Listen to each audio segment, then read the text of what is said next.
नमस्कार दोस्तों, आज हम आपके सामने लेके आए हैं मात्र कोष्टिका के पैरामीटर। और आपको मैंने बताया था कि मात्र कोष्टिका के कुल 6 पैरामीटर होते हैं। कितने? 6। 6 पैरामीटर कौन कौन से हैं?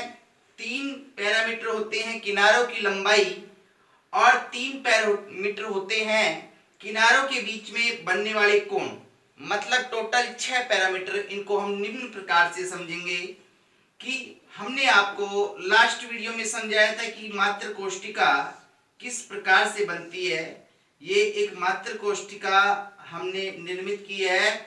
उसमें सबसे पहले ये एक्स एक्सिस, ये वाई एक्सिस और ये जेड एक्सिस है। किनारों की लंबाई को हम ए, बी और सी से इंगित करते हैं और इनके बीच में बनने वाले कोण अल्फा, बीटा और गामा हैं। तो 3 किनारों की लंबाई कौन कौन सी हो गई? ए, बी और सी।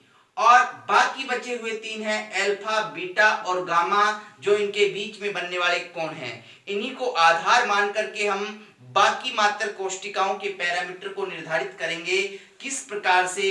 देखिए, तो सबसे पहले हमारे सामने आती है घनीय मात्र कोष्टिका।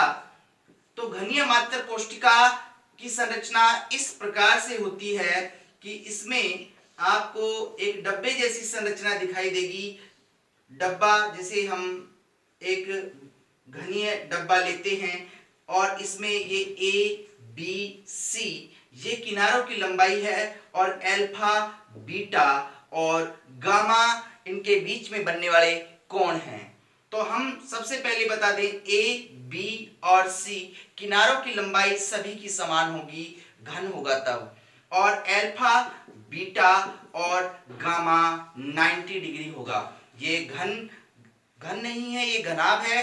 तो इसमें आप देखो 90 डिग्री, 90 डिग्री और ये 90 डिग्री, तो इसमें तीनों ही 90 डिग्री होंगी। आसानी से आप इसको इस प्रकार से याद रख सकते हैं। दूसरी मात्र कोष्टिका आती है द्विसमलंबाक्ष।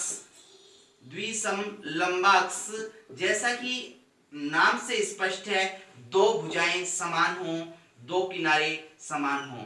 तो इस डायग्राम में देखा आपने, घन की तरह ही है ये, लेकिन इसमें दो भुजाएं ए और बी, ये ए और बी समान होंगी, लेकिन तीसरी भुजा सी समान नहीं होगी। अर्थात A equal to B is not equal to सी।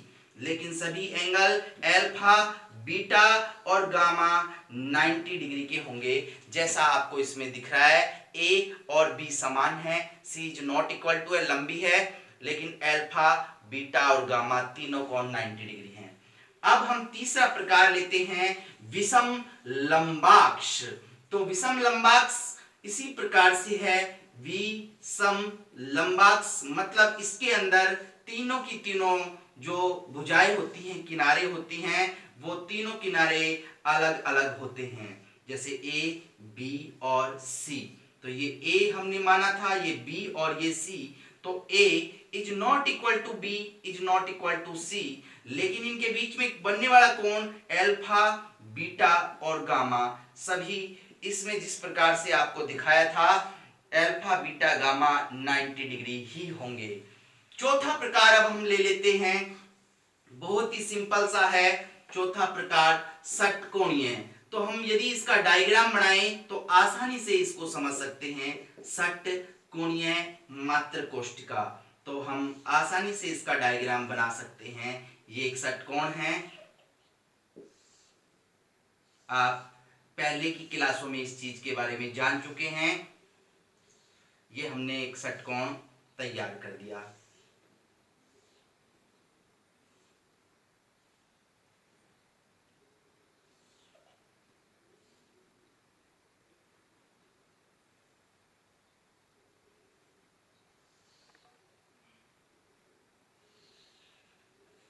अब हम इसमें भुजा ए बी सी और बनने वाले कोणों को समझने के लिए इस प्रकार से मैंने एक लंब डाला। देखो, ये भुजा ए है, ये बी और ये वाली जो है ऊपर वाली ये सी। तो आपको साफ दिख रहा है ए और बी तो इक्वल होंगी ए इक्वल टू बी, लेकिन सी थोड़ा लंबा है, is not equal to C. लेकिन इनमें जो बनने वाले कोण हैं आपको साफ दिख रहे हैं, ये वाला कोण जो है वो गामा है, ये कौन सा है अल्फा, और ये बीटा, और ये अल्फा, कौन सा अल्फा। ठीक है, तो आपने देखा गामा जो एंगल है वो होगा 120 डिग्री, इसमें साफ दिखाई दे रहा है, इसके और इसके बीच में बन रहा है। और अल्फा और बीटा, अल्फा और बीटा जो दिख रहे हैं आपको, ये अल्फा है, दोनों के दोनों आपको इसमें 90 डिग्री दिखाई देंगे। ठीक है साहब, अब हम पांचवा प्रकार लेते हैं एकंताक्ष, और छठा प्रकार लेते हैं त्रिंताक्ष।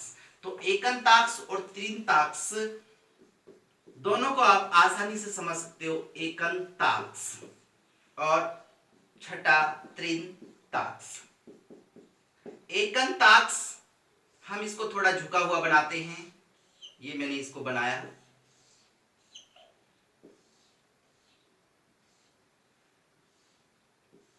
इसके अंदर ए, ये बी और ये C, A is not equal to B, is not equal to C, मतलब तीनों ही किनारे अलग अलग होंगे, भिन्न भिन्न होंगे, तीनों भुजाएं भिन्न भिन्न होंगी।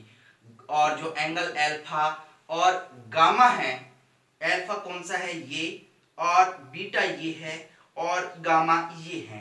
अल्फा और गामा 90 डिग्री के होंगे, लेकिन beta is not equal to 90 degree. इसी प्रकार का डायग्राम आप त्रिंताक्ष का बना सकते हो। इसके अंदर A is not equal to B, is not equal to C, लेकिन alpha beta gamma is not equal to 90 degree, alpha is not equal to beta, is not equal to gamma, is not equal to 90 degree. इस प्रकार से आप त्रिंताक्ष को समझ सकते हैं, इसको ध्यान रख सकते हैं।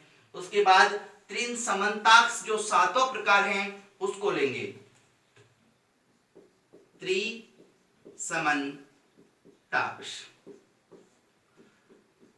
सबसे पहले हम डायग्राम बनाएंगे त्रिसमन्ताक्ष का।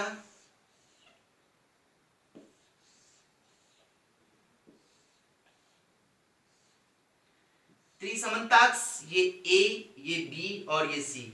इसके अंदर ए, बी और सी तीनों भुजाएं समान होंगी, किनारे समान होंगे, लेकिन अल्फा बीटा गामा समान नहीं होंगे 90 degree, is not equal to 90 degree.